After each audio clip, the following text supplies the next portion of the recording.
এটা we must stop it. একটা লোকের গা থেকে ঘাম ঝরার টাকা আপনি নিয়ে যেয়ে এসি ঘরে শুবেন, এইটা আই ডোন্ট। আর কথা শুনেন, খালি কথা বললে তো কাজ হয়ে যাবে না, কাজ করতে হবে। আপনারা সবাই মিটিং করেন, মিটিং করে কমিটি বানান, কমিটি বানায়ে কার্যকরী কীভাবে কি করবেন করেন। পুলিশের তরফ থেকে আমি সব ধরনের সহযোগিতা, আমার ওসি থাকবে সেখানে, আমার ওসি যদি এই কাজে সহযোগিতা না করে সে নাই হয়ে যাবে। এখন খালি এখানে আরে শুনেন না, খালি বিষয় করলে তো হবে না। চলতেছে তো 50 বছর একইভাবে চাঁদাবাজি, বন্ধ তো করতে পারে না কেউ, বন্ধ করতে পারে কিনা দেখেন না। এইটা কমিটি করে ব্যবস্থা নেন, ওসিকে রাখেন, গণ্যমান্য ব্যক্তিদেরকে রাখেন, রেখে এই চাঁদাবাজি বন্ধ হতেই হবে, এটা হতেই হবে।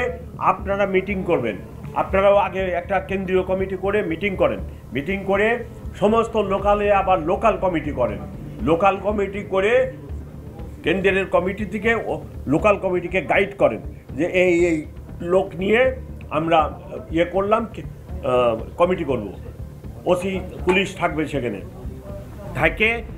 আপনারা যারা চাঁদাবাজি করে ওদেরকে বলেন যে খবরদার এই কাম করতে যাবে না। তারা যদি আপনারা কমিটি করেন প্রতিরোধ করার জন্য, ওসি থাকলে অটোমেটিক দেখবেন হয়ে গেছে। সো খালি আমার এখানে বক্তৃতা দিয়ে বাসায় চলে গেলাম, কিছুই হবে না।